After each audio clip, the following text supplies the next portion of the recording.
नमस्कार सम्पूर्णलाई जो हजुरहरू जेनजेको आन्दोलनमा हुमिएर अहिले सफल हुनुभएको छ, सफल गराइदिनु भएको छ हामी सबैलाई।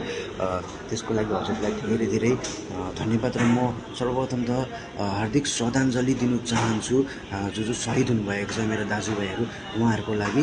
र अहिले सुस्वास्थ्य लाभको कामना गर्न चाहन्छु जो जति अब घटनामा अहिले हस्पिटलमा उपचार भइरहेको छ उहाँहरूको छिटो चाँडो निको हुनुहोस् भनेर उहाँहरूलाई सुस्वास्थ्यको लाभ कामना गर्न चाहन्छु।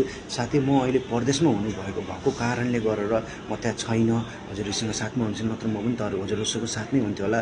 के गर्ने, मेरो परिस्थिति र मेरो बाध्यताको कारणले गर्दा म अहिले देश बाहिर छु र गाह्रो भयो, हजुरले बुझिदिनु होला। र एकदम धन्यवाद हजुरहरूलाई। र आउँदो नयाँ नेपालको लागि हजुरले नयाँ बाटो दिनुभएको छ र नयाँ दिशा दिनुभएको छ, त्यसको लागि धेरै धेरै धन्यवाद। र हामी पनि अबको 2-4 वर्षमा या 2-4 महिनामै अब नेपाल फर्किनु सक्ने एउटा वातावरण बनाइदिनुहुन्छ र अब आउने इलेक्टिभ भएर आउने दाजुभाइहरूले भन्ने कामना गर्दछु।